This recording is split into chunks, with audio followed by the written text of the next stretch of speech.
नारायण नारायण नारायण नारायण।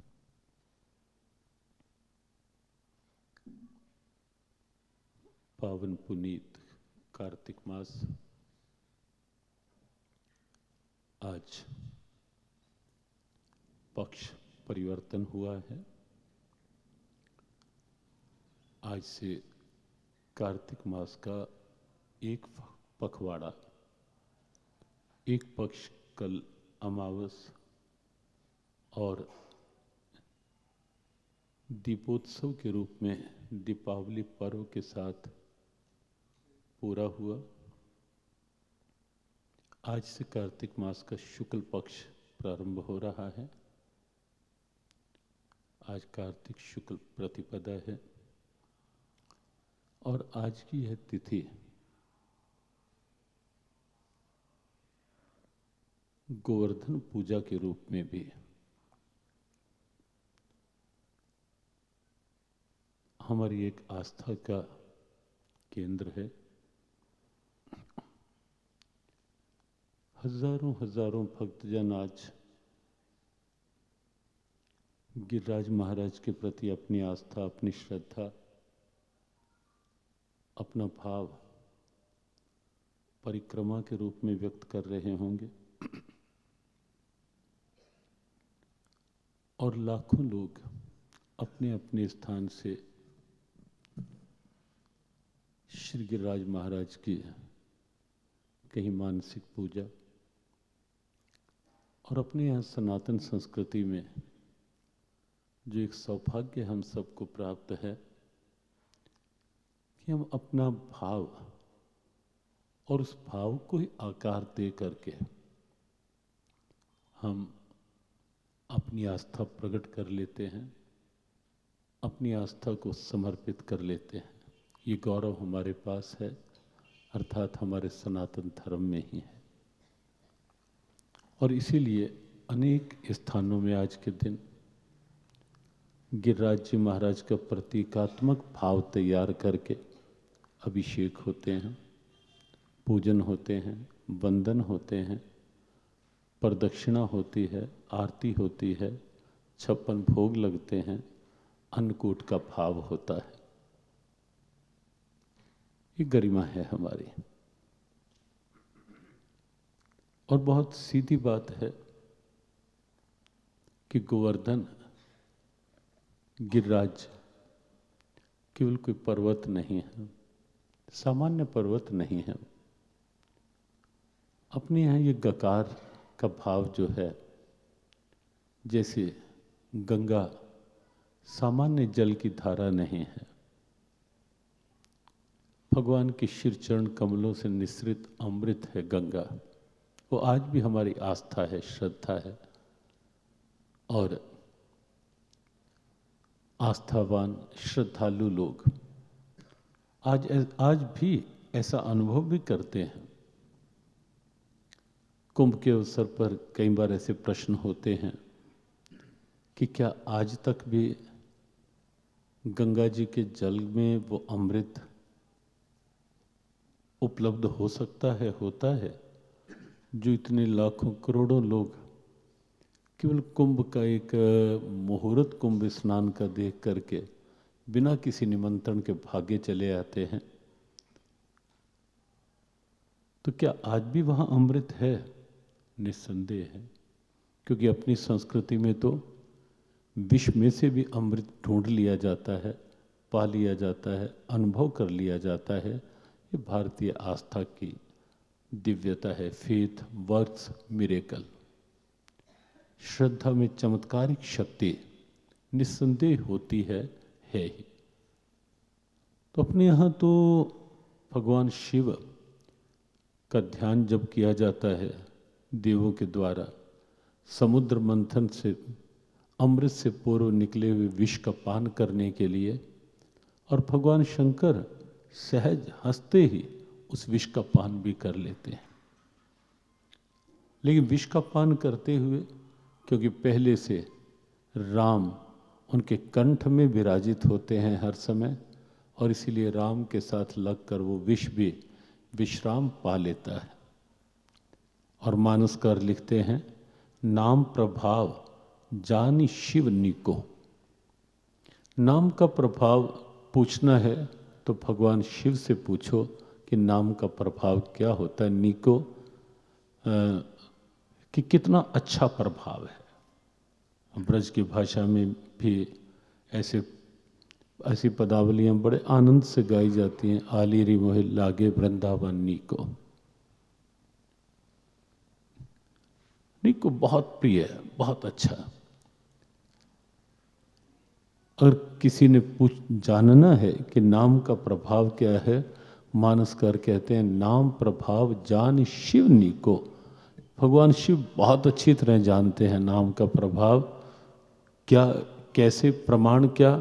कालकूट फल दीन अमी को। क्योंकि जहां कालकूट अर्थात एक्यूट पॉइजन, हलाहल भी अमृत बन जाता है जिनके साथ आकर के, अमृत विष भी अमृत बन जाता है। ये भारतीय संस्कृति है। और मीरा का विषमृत बना वो हम सब जानते ही हैं। और बना भी किसी वैज्ञानिक के विज्ञान के बल पर नहीं। वो विष अमृत बना किसी और संसाधन से नहीं, वो केवल मीरा की श्रद्धा, मीरा का विश्वास। तो गंगा जी तो भगवान के शिरचरण कमलों से निकली धारा, स्वाभाविक अमृत है। तो ये गकार अपने यहाँ गंगा सामान्य जल की धारा नहीं, प्रभु के चिर चरणों का निकला हुआ चरणामृत है। लेकिन अनुभव वही कर पाते हैं जिनके अंदर श्रद्धा, जिनके अंदर विश्वास है। मान लो गए हम गंगा जी में स्नान करने, देख लिया कि कहीं पानी में कुछ ऊपर से कोई मिटियाला पानी है, चलो अब आए हैं तो एक बार डुबकी लगा ही लेते हैं। अब लगाते लगाते भी डुबकी, मन में कई तरह की संशय, संदेह, पता नहीं क्या, ठीक है अब कह रहे हैं तो लगा ही लेते हैं। एक पक्ष वो है। लेकिन एक पक्ष वो है कि प्रणाम करके, नमन करके, सर झुका करके और पांव रखने से पहले एक बार गंगा जल का आचमन करके सर के ऊपर गंगा जी को विराजित करके उस श्रद्धा भाव के साथ, और उस समय भीतर ये भाव, जैसे विष के समय मीरा के भीतर ये भाव था कि जब श्याम सुंदर कण कण में है तो मेरा विश्वास है कि यहाँ भी अवश्य, विश्वास था। और जब हम विश्वास की डुबकी लगाते हैं, केवल उस जल की डुबकी नहीं, विश्वास की, श्रद्धा की डुबकी लगाते हैं कि ये प्रभु के चरणों से निकला अमृत है, तो जैसा हम सोचेंगे वैसा ही तो फल होगा। गाय अपनी संस्कृति में किसी भी तरह से सामान्य पशु नहीं कहा गया। गाय को गावो विश्वस्य मातरः, गाय संपूर्ण विश्व की मातृ कही गई। और गाय स्वयं भगवान कृष्ण गाय को अपनी आराध्या मान करके गोचारण करने के लिए जाते हैं। आगे इसी मास में लगभग आज के ही दिन, अगले सप्ताह, इस कार्तिक मास के शुक्ल पक्ष की जब अष्टमी आएगी तब वही दिन हमारे सामने होगा। उस दिन हम इस पर चर्चा करेंगे कि जिस दिन कार्तिक शुक्ल अष्टमी में भगवान कृष्ण ने विधिवत गो पूजन करके गौचारण करना प्रारंभ किया था गोपाष्टमी के रूप में, वह दिन आज भी हमारी आस्था है। हमारे आराध्य ने गाय को अपनी आराध्या माना। सामान्य कैसे कह सकते हैं? और जहां सब देवों ने अपने आप को निवासित करके, विराजित करके अपना सौभाग्य माना हो जिस प्राणी में, जिस गाय में, उसे कैसे हम ये धृष्टता कर सकते हैं कि गाय कोई सामान्य पशु है? और जिसका मल भी, जिसका गोबर भी इतना पावन है कि हमारे पूजा के अनुष्ठानों में उपयोग होता है। और यज्ञ करना है तो गाय के गोबर से लिपा हुआ स्थल सर्वोत्तम माना जाता है पूजा के लिए, यज्ञ के लिए, किसी भी सात्विक, आध्यात्मिक, धार्मिक अनुष्ठान के लिए। आप देखें कि जिसका मल इतना पवित्र है कि हमारे पवित्र करने वाले अनुष्ठानों में साथ रहता है, वो गाय कितनी पवित्र है, सामान्य पशु नहीं। ये सब भगवत स्वरूपा स्थित दिव्यताएं हैं।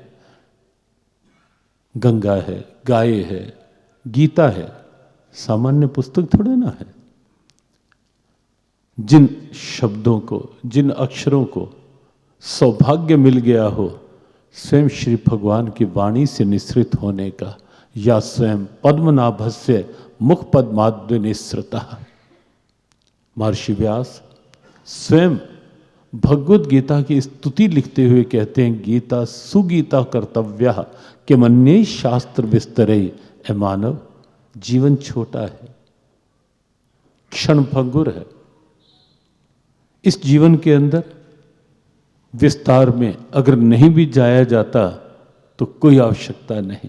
गीता सुगीता कर्तव्य, गीता को अपने जीवन का सुगीत बना लो। क्यों? कोई पूछे क्यों बना ले? महर्षि व्यास कहते हैं, या स्वयं पद्मनाभस्य मुख पद्माद्य निसृतः, जो स्वयं पद्मनाभ भगवान के मुख पद्म से निसृत है। यह 2 बार पद्म शब्द आया, मुख कमल से निसृत। या स्वयं पद्मनाभ से मुख पद्माद्य निसृतः, जो स्वयं परमात्मा की श्रीमुख से निकली है। विश्व का एकमात्र ग्रंथ जहां श्री भगवान वाच लिखा हुआ आता है। और आप देखेंगे कहीं किसी ऋषि के द्वारा, कहीं किसी आचार्य के द्वारा संवाद हर ग्रंथ में है, लेकिन ऋषि आचार्य और उनके शिष्य, ऋषि कहीं अपने शिष्यों को समझा रहे हैं, कहीं सूत और शौनक हैं, कहीं जन्मेजय और वैशंपायन हैं, कहीं महर्षि भारद्वाज और याज्ञवल्क्य हैं। इस प्रकार के संवाद तो आप सर्वत्र देखेंगे, लेकिन स्वयं श्री भगवान समझा रहे हो पूरे विश्व में, यह दिव्यता और कहीं नहीं है। किसी ग्रंथ में श्री भगवान वाच अर्थात स्वयं श्री भगवान ने ऐसा कहा, वो गीता है। वो गीता है, केवल गीता है। और इसीलिए गीता को हम सामान्य पुस्तक कैसे कह सकते हैं? साक्षात भगवान का वांग्मय अवतार है भगवत गीता, शब्द अवतार है भगवत गीता। और इसीलिए हमारे गुरुदेव प्राय ऐसा, उनके बहुत से भाव हैं, गीता की सूरत में मेरे श्याम नजर आते हैं, उनके हर बोल मुझे पैगाम नजर आते हैं।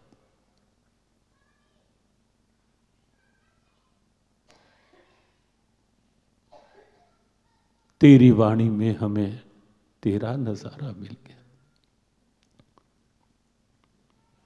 कृष्ण तेरी गीता का जब से सहारा मिल गया, कृष्ण तेरी गीता का जब से सहारा मिल गया, कृष्ण तेरी गीता का जब से सहारा मिल गया, कृष्ण तेरी गीता का जब से सहारा मिल गया।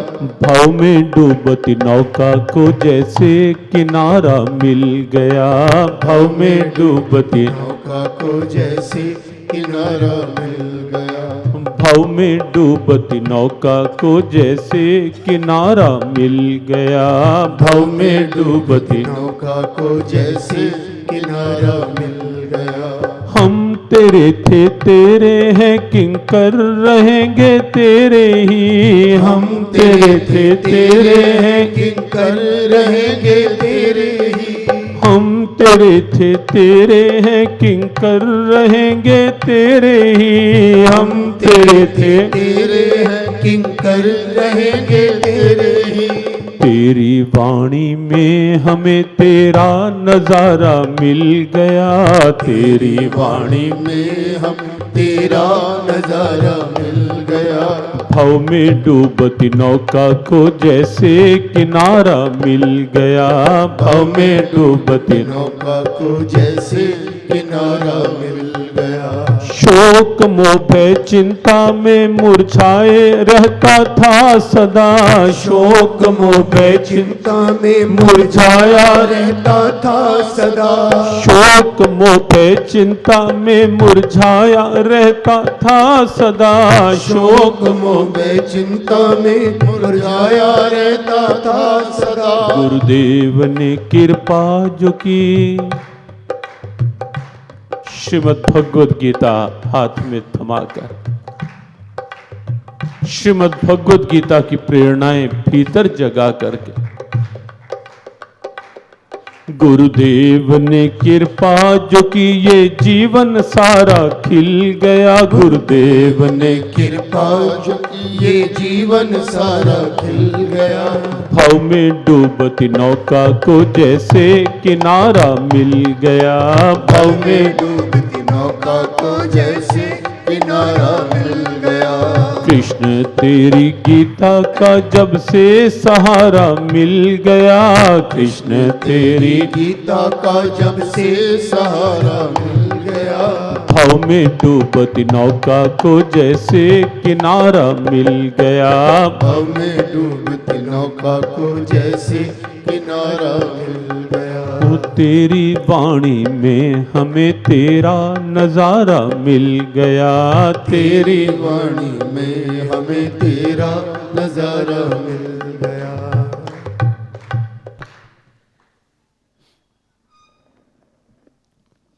भगवद गीता, तेरी वाणी में हमें तेरा नजारा मिल गया। स्वरूप है परमात्मा का साक्षात। तो ये सब जो गकार हैं, गंगा है, गाय है, गीता है, गायत्री है, ये स्वयं भगवान के स्वरूप हैं।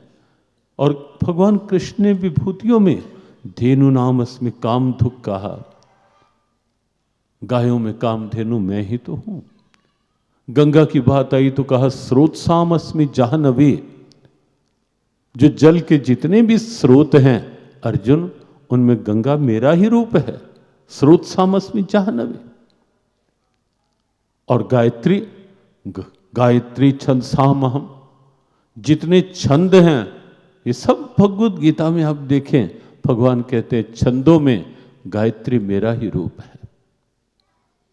तो ये सब आप देखें, गंगा, गाय, गीता, गायत्री, ये सब प्रभु के स्वरूप हैं।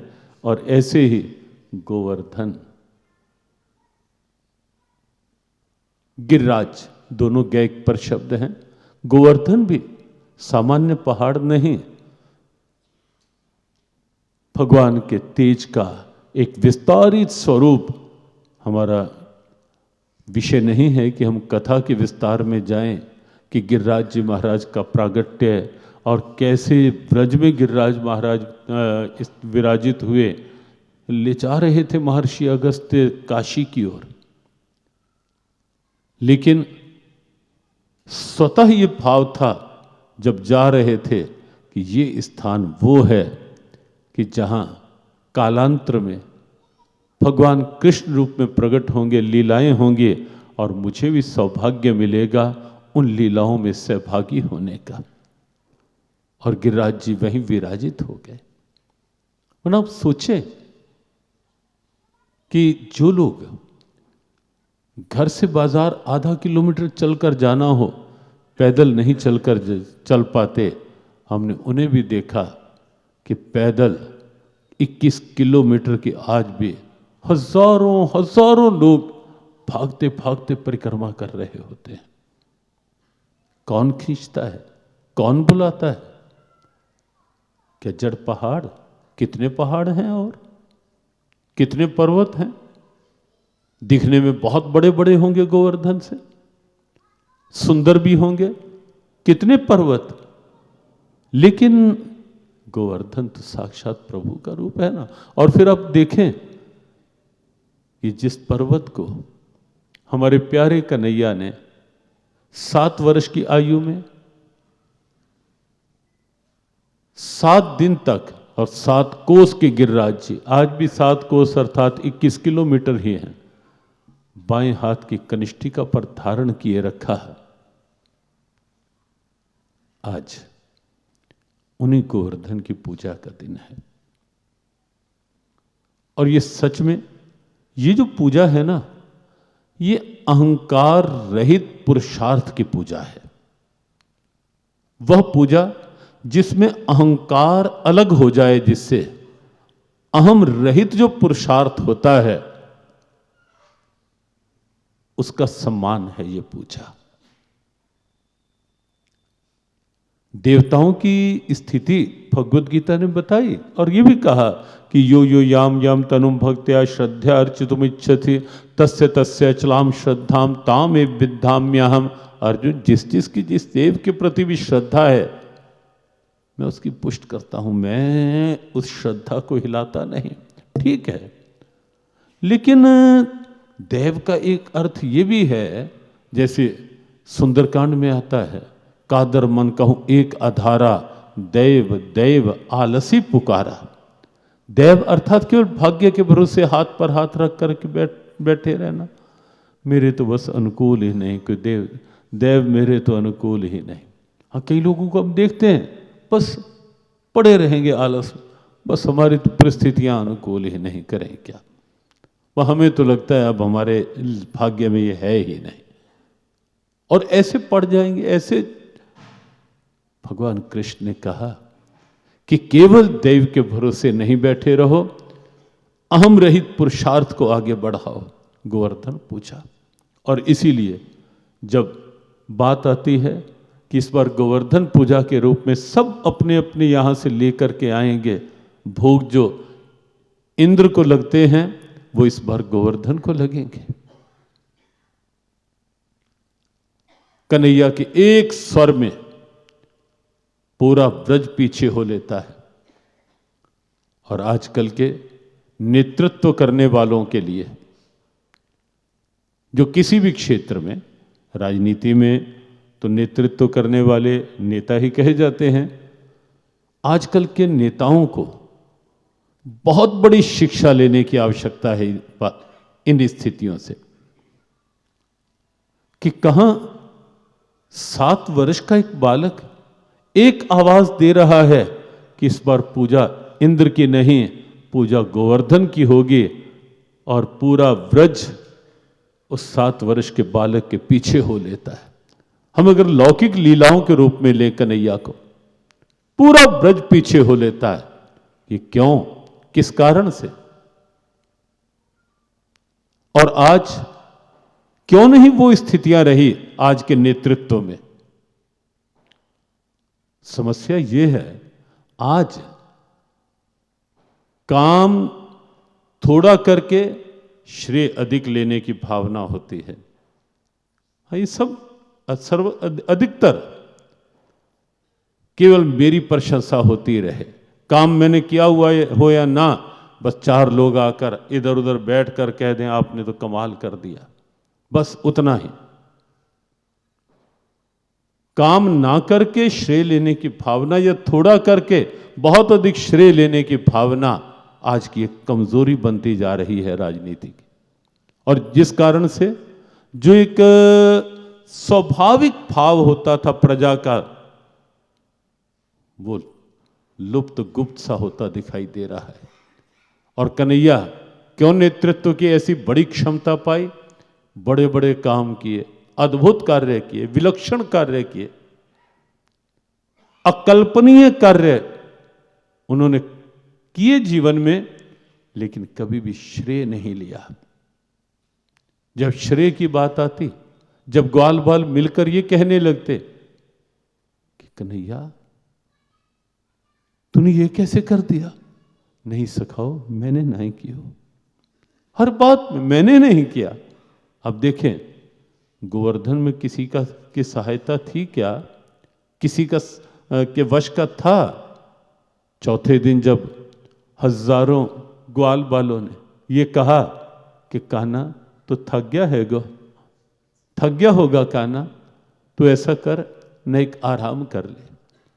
कन्हैया कहते गिरिराज जी का क्या होगा? कहा हम हैं ना, क्या करोगे? कहा ये लकुटिया हमारे हाथ में है ही, जिससे हम गैया चराते हैं। हम सारे अपनी अपनी, तूने एक अंगुली ही तो लगा रखी है ना छोटी, वो भी सबसे, और गिरिराज जी उठे हुए हैं, और हम सब अपनी अपनी लकुटिया लगाएंगे और गिरिराज जी को रोके रखेंगे, तब तक तू थोड़ा आराम कर ले। कन्हैया कहते हैं चलो अच्छा है, इसी बहाने इनको कुछ इनका अहम, और पहले समझाते हैं, नहीं समझते, सब लाठी लगाते हैं अपनी, लेकिन जैसे ही कन्हैया अपना हाथ थोड़ा नीचे करते हैं, गिरिराज जी उतने नीचे, थोड़ा और, गिरिराज जी और उतने नीचे। और जब ग्वाल बहल चिल्लाते हैं कान्हा तू अपना हाथ वहीं रख, गिरिराज जी तो नीचे चले आ रहे हैं और हम सबका क्या होगा? और कन्हैया फिर से संभाल लेते हैं। इसमें कई संकेत हैं। एक संकेत तो यह है कि उसकी कृपा का इशारा साथ है, ये दुनिया साथ है या नहीं है, उसकी कृपा का इशारा अनुकूल है तो संभाल लेंगे। और हजारों लाठियों का सहारा अर्थात दुनिया का कितना बड़ा सहारा हो, लेकिन उसकी कृपा का इशारा अनुकूल नहीं है तो ये दुनिया कुछ कर भी नहीं सकती। दोनों स्थितियां। और दूसरी बात, किसी ने की लाठियों में क्षमता नहीं आ पाई, ये प्रत्यक्ष था, लेकिन तो भी कन्हैया साफ कह देते हैं बाद में, सखाओ तुम सब ने लाठियां लगाई, तुम सब मेरा उत्साह वर्धन करते रहे, हौसला बढ़ाते रहे, कम से कम तुम मेरे आसपास थे, मैंने इसीलिए ये गोवर्धन उठ गया। कछु माखन ते बल बड़े हो, कछ गोपन करी सहाय, और बाकी का काम राधा जी की कृपा थे गिरिवर लिए उठाए। श्रेय नहीं, कितने राक्षसों को मारा, कहीं नहीं। जब जब श्रेय लेने की भावना आती है, क्षमताएं कमजोर होती हैं, और जब श्रेय बांटने की भावना आती है, क्षमताएं गौरव पाती हैं। और भगवान राम भी जब लंका विजय के पश्चात आ रहे होते हैं और सब वानर इकट्ठे होकर सामने, अब भगवान राम मुस्कुरा कर कहते हैं कि तुमरे बल में रावण मारे हो।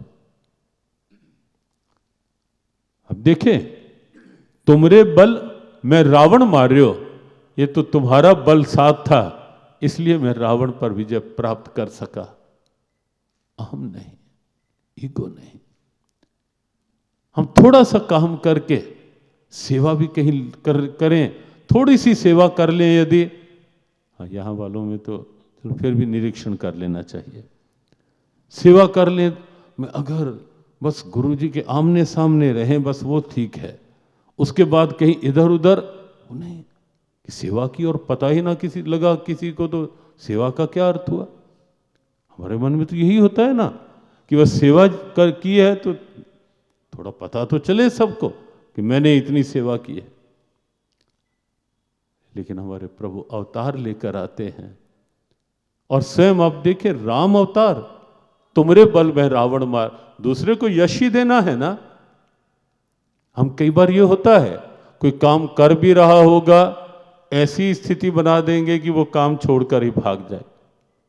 होना ये चाहिए कि नहीं भी कर रहा फिर भी उसे यश दो, उसे श्रेय, ताकि उसको लगे कि मैंने कुछ किया भी नहीं तो भी मुझे सम्मान, और उनके भीतर सम्मान बढ़ेगा। और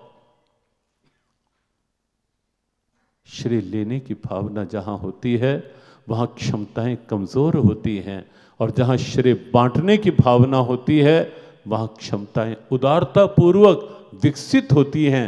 और यही कारण है कि 7 वर्ष के कन्हैया नेतृत्व की इतनी बड़ी क्षमता पा गए कि एक आवाज में पूरा व्रज पीछे हो गया कि कान्हा कह रहा है ना कि इस बार इंद्र पूजा नहीं गोवर्धन की पूजा होगी। सब चलेंगे, सब चलेंगे, सब चले। अलग अलग क्षेत्रों से अपनी अपनी भोजन सामग्री खाद्य सब तैयार करके लाए और वो इतनी हो गई कि एक पर्वत जैसा ढेर और जैसे अन्नकूट वो स्थिति होगी, जैसे अन्न का एक पहाड़ सा लग गया हुआ। और जब भोग लगाने की बात थी, एक और ग्वाल बालों के साथ वही गोविंद खड़े हैं भोग लगाने के लिए, और दूसरी ओर जब ग्वाल बालों ने कहा कि कान्हा तेने तो कही थी ना कि गिरिराज बाबा स्वयं प्रकट होकर स्वीकारेंगे, कही थी ना। हाँ सखाओ, मैं कब मना कर रहा हूं, लेकिन यहां तो कुछ दिख नहीं रहा। कन्हैया कहते हैं अच्छा आंख बंद करो। आंख बंद करवाते हैं और फिर जब आंख खोलने के लिए कहते हैं तो सामने एक रूप में इधर देने वाले हैं, भोग लगाने वाले हैं सबके साथ, और एक रूप में सामने प्रकट हो जाते हैं गिरिराज जी में से स्वयं ही, और ये संकेत करते हैं कि ऐ मानव, अहंकार का कहीं कोई स्थान नहीं है, देने वाला भी मैं हूं और लेने वाला भी मैं ही हूं।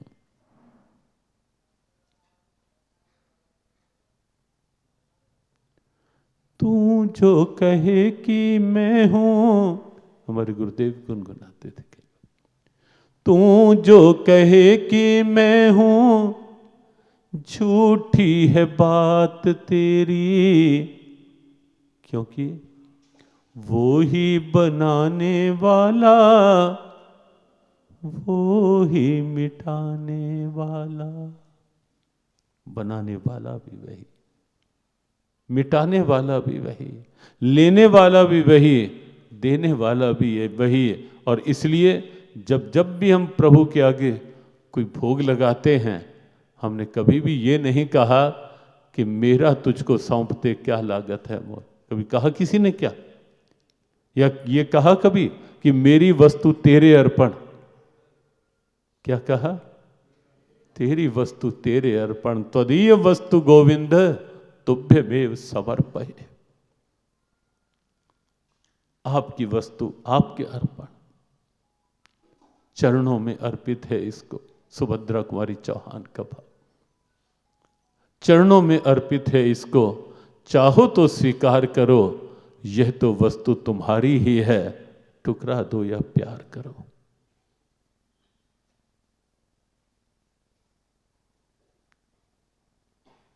तेरा तुझको सौंपते क्या लागत है मोर।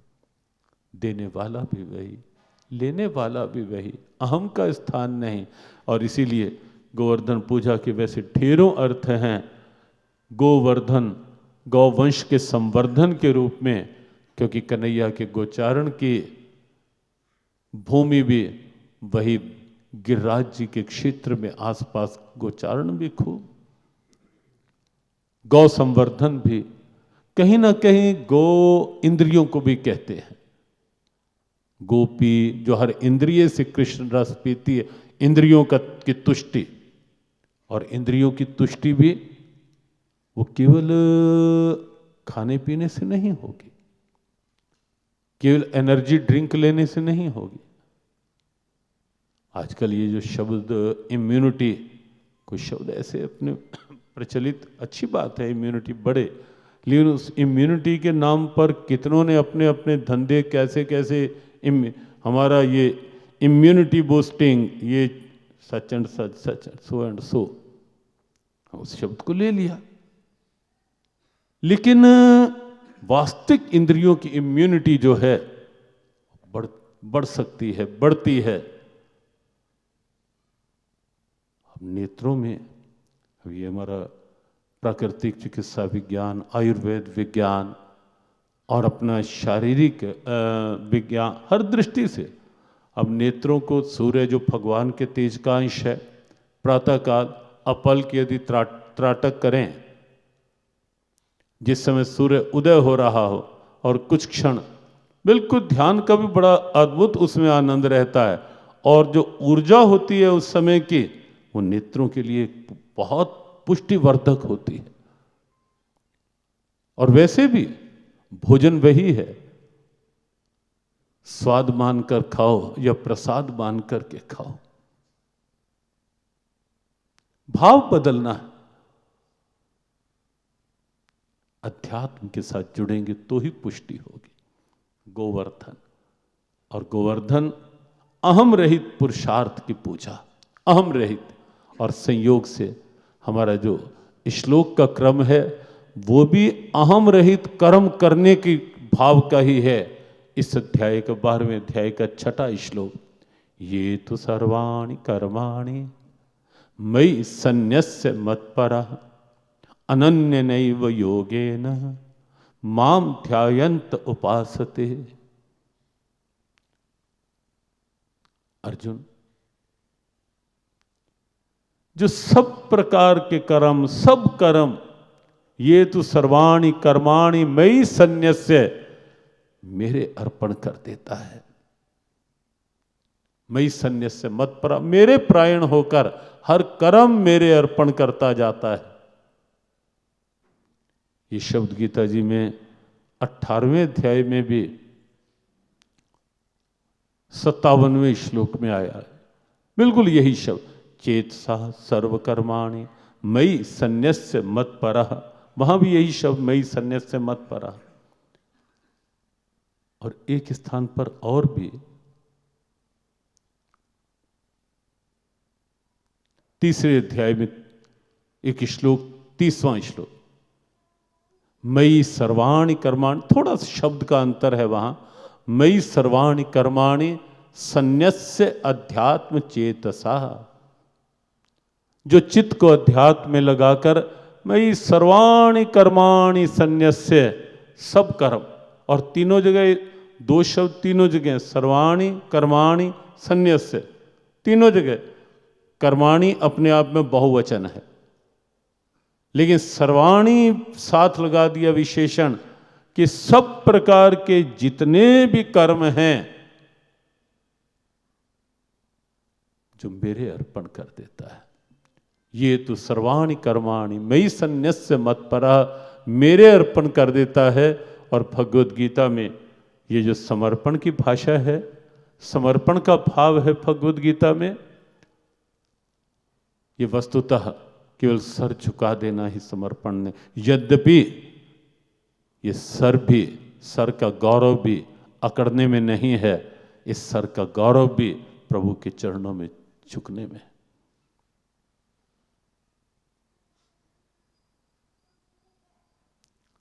बहुत पहले जब ये रिकॉर्ड का बहुत कम ही चलते थे शुरू में, तो तब हरिओम शरण के भजन 2-3 ही गायक थे जो चलते थे भजन, और रिकॉर्ड चलते थे HMV के, या फिर बड़ी बड़ी टेप्स आई, तो उसमें एक भजन चलता था, ये गर्व भरा मस्तक मेरा प्रभु चरण कमल में झुकने दो।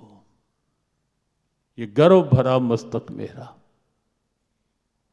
स्वाभिमान एक अलग चीज होती है, कि मेरी संस्कृति मेरा स्वाभिमान है, मेरा राष्ट्र मेरा स्वाभिमान है, मेरी परंपराएं मेरा स्वाभिमान है। और उस स्वाभिमान की रक्षा के लिए कितने कितने वीर सेनानियों ने अपने प्राणों की आहुतियां दे दी राष्ट्र की बड़ी वेदी पर, केवल उस स्वाभिमान के रक्षण के लिए। हकीकत को क्या पड़ी थी, स्वीकार कर लेता। हाँ, भी खुदीराम बोस को पढ़ रहे थे कल परसों, कहा गया, वो जज हंस पड़ा बालक को देखकर कि 17 वर्ष का बालक, और इसने एक अधिकारी की, ब्रिटिश अधिकारी को समाप्त कर दिया। जज ने देखा, जज ने कहा, अरे बालक, तू इतना मासूम सा बालक, तूने कैसे कर दिया ये? तुझे मौत से डर नहीं लगा क्या? कहा जज ने मुझे दया आ रही है तेरे ऊपर, तू ऐसा कर 1 सप्ताह सोच ले, नहीं तो तेरे लिए फांसी का फंदा तो तैयार है, तो 1 सप्ताह सोच ले और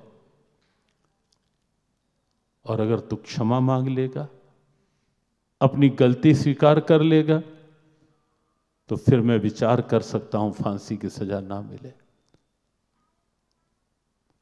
लेकिन खुदीराम बोस हंस पड़ता है और जज हैरान हो जाता है कि इतनी बड़ी बात और ये बालक हंस रहा है। कहते हैं जज साहब आप नहीं जानते, भगवत गीता मेरे साथ है और हम भारतीय भगवत गीता के उस भाव, उस तत्व पर विश्वास करते हैं, नैनम छिंदंती शस्त्राणि नैनम दहति पावकः, इसलिए मृत्यु से हम डरने वाले नहीं हैं। ये स्वाभिमान झुके नहीं, ये अभिमान नहीं है, ये स्वाभिमान की स्थिति है। और खुदीराम बोस से जब पूछा गया कि कोई तेरी अंतिम इच्छा, कहा बस ये जो भगवत गीता है फांसी के फंदे पर भी मैं इसे अपने हाथ में रखना चाहता हूं, मेरे हाथ से कोई छीने नहीं।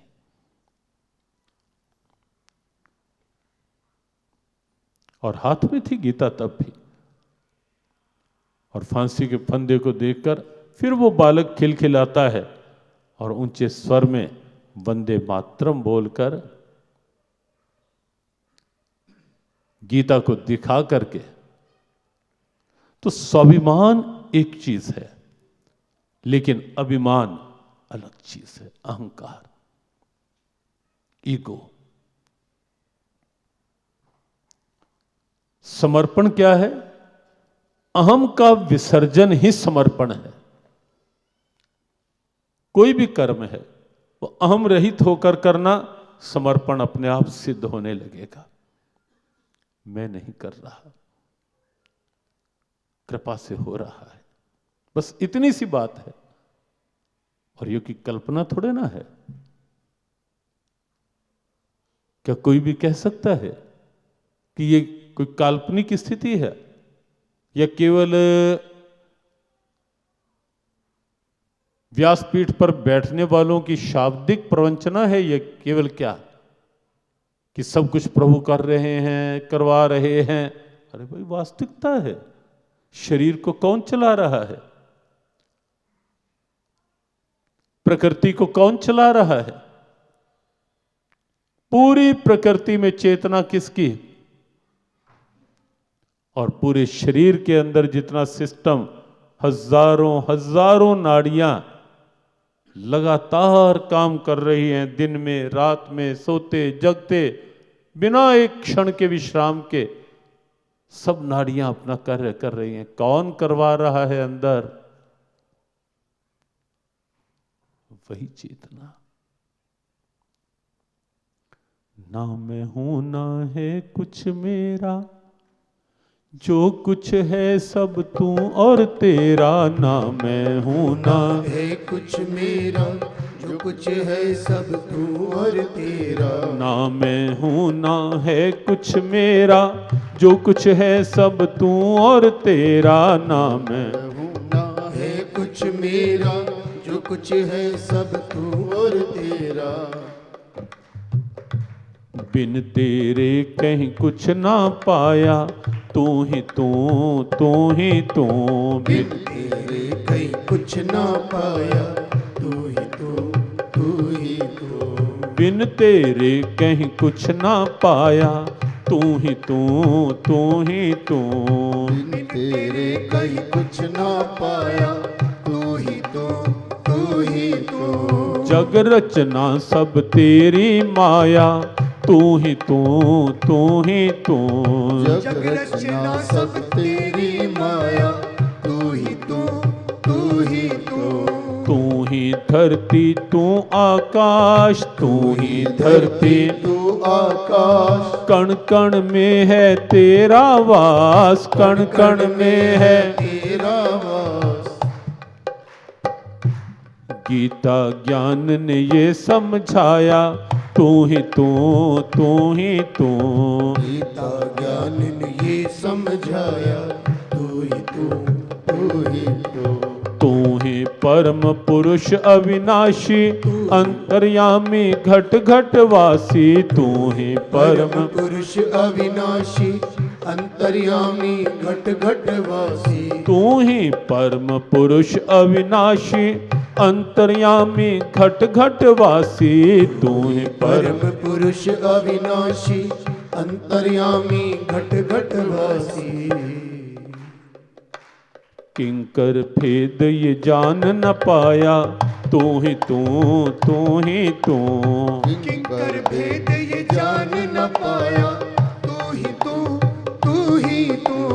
जग रचना सब तेरी माया, तू ही तू, तू ही तू। जग रचना सब तेरी माया, तू ही तू, तू ही तू।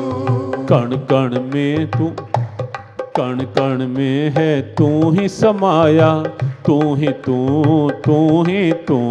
कण कण में है तू ही समाया, तू ही तू, तू ही तू। तू ही तू, तू ही तू। तू ही तू, तू ही तू।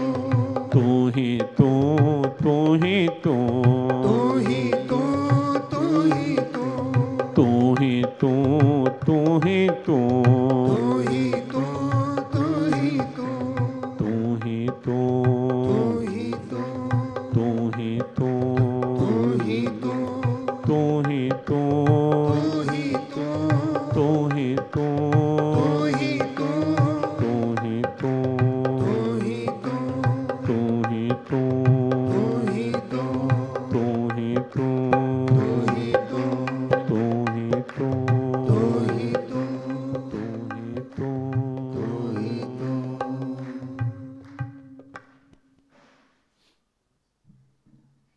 ये तो सर्वाणि कर्माणि मयि सन्न्यस्य मत्परः। अर्जुन, जो सब प्रकार के कर्मों को मेरे अर्पण कर देता है और मेरे प्राण जीता है। सब प्रकार के कर्म अर्थात लौकिक कर्म भी, जो शरीर के निर्वाह के लिए, पारिवारिक दायित्वों की पूर्ति के लिए, व्यापारिक, सामाजिक, ये इस ढंग के जो कर्म है लौकिक, एक कर्मों का स्वरूप वो है। और एक तरह के कर्म पारमार्थिक, यज्ञ, दान, तप इत्यादि, सत्संग, सेवा, सुमिरन, ये सब ये पारमार्थिक कर्म है। ये सबके सब कर्म भगवान कहते हैं ये तो सर्वाणि कर्माणि, और केवल कर्माणि लगा देते, बहुवचन पर्याप्त था कि जितने काम तेरे दुनिया के हैं वो मेरे अर्पण, लेकिन सर्वाणि कर्माणि अर्थात लौकिक रूप के कर्म भी और जो पारमार्थिक क्रियाएं भी करता है उनमें भी अहम ना आए, ये ध्यान रखना। वो भी इसी भाव से हो। और नवम अध्याय का 27वां अति महत्वपूर्ण श्लोक गीता जी का, उसके एक एक शब्द को आप देखें। यद करोषि यद अश्नासि यद जुहोषि ददासि यत् यत् तपस्यसि कौन्तेय तत्कुरुष्व मदर्पणम। यद करोषि, तो जो कुछ भी करता है, कोई इसमें वो नहीं कि किसका क्या काम है। काम तो संत रैदास जूते गांठते गांठते भी अपने उस कार्य को भी प्रभु के अर्पण करते चले गए।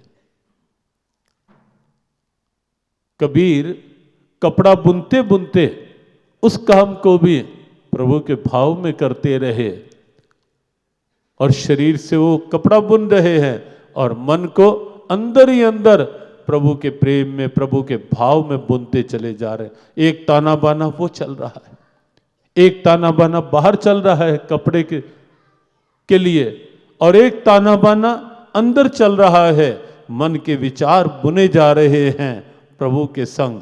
और इसीलिए करते करते उन्होंने तो जीवन को ही एक चदरिया मान लिया। चदरिया छीनी रे छीने, राम नाम रस पीने, चदरिया छीनी रे छीने। और आगे रूपक बांध दिया कि जब ये चादर बन गए, पूरा रूपक बांधा, इसमें 9-10 मास बुनन को लागे, ये जीवन की चदरिया। और अंत में कहा कि जब यह चादर बन घर आई, रंग रेज को दीनी, ऐसा रंग रंगा रंगरेज ने, लालो लाल कर दीनी, चदरिया छीनी रे छीनी। तो जीवन को ही चदरिया बना दिया, अंदर विचारों को बुनते चले गए उसके भाव। कहीं अहम नहीं, कर्म कोई भी है अहम रहित हो करके करे। श्री कृष्ण गोविंद हरे मुरारे, हे नाथ नारायण वासुदेवा। श्री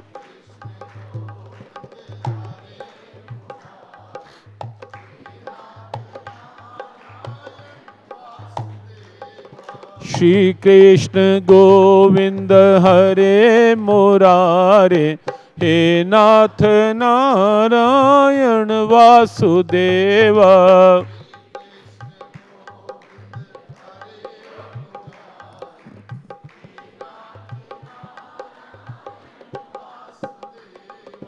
हे नाथ नारायण वासुदेवा, हे नाथ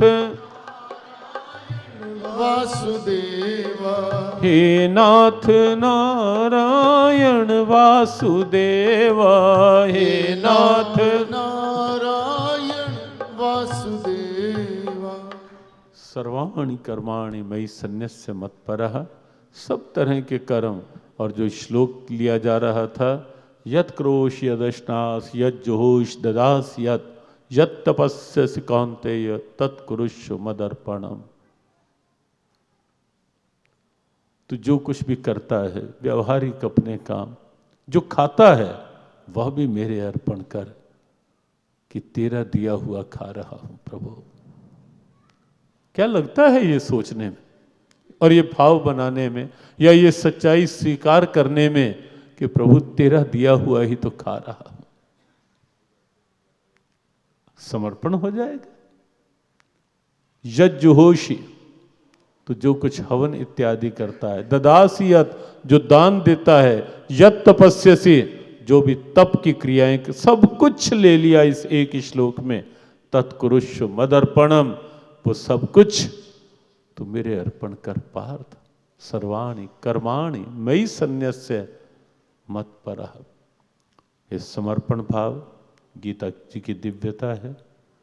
इसको हम अभी कल और थोड़ा लेंगे। और साथ में समर्पण के साथ शब्द छोटा सा लगाया, मत्परः, मेरे परायण। और फिर अनन्य नैव योग, अनन्य योग की स्थिति और उसका परिणाम 7वें श्लोक में जो प्रभु ने दिया, निश्चित रूप से निसंदेह आप बहुत आह्लादित हो उठेंगे जब ये देखेंगे कि कर्म प्रभु के अर्पण करने का परिणाम प्रभु क्या दे रहे हैं 7वें श्लोक में। अद्भुत बात, अद्भुत भाव, उसको आगे हम लेंगे चर्चा में। आज इतना ही स्वीकारते हैं।